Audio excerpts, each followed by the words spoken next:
Hi friends. ఇప్పుడు 1 week నుంచి వర్షం అసలు ఆగటం లేదు. పెద్ద వర్షం అవ్వట్లేదు, అలాగని చెప్పేసి అయితే తక్కువ కూడా కురవట్లేదు, అలా పడుతూనే ఉంది. అందుకని చెప్పేసి మా మామయ్యగారు బ్లీచింగ్ తెచ్చారు. ఆ బ్లీచింగ్ని మేము ఇప్పుడు ఇక్కడ మొత్తం అంతా వేసుకుంటున్నాము. ఆవులు వేస్ట్ వెళ్ళిన దగ్గర, నెక్స్ట్ ఆవులు కడిగేటప్పుడు వాటర్ అవి వెళ్తాయి కదా, అక్కడ మొత్తం అయితే వేసుకుంటున్నాము. అలా వేసుకుంటే దోమలు ఈగలు అలాగేం ఉండవు కదా, అలాగని చెప్పేసి వేస్తున్నాం మేమైతే. ఇక్కడ వచ్చేసి కుండీల్లో కూడా వాటరు అవి నైట్ పెద్ద వర్షం వచ్చింది, అప్పుడు అయిపోయినాయి అనమాట. అవన్నీ ఈరోజు అయితే క్లీన్ చేసుకుంటాము.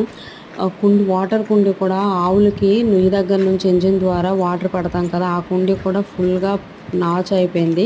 అందులో కూడా బ్లీచింగ్ వేసుకొని క్లీన్ చేసుకుంటాము.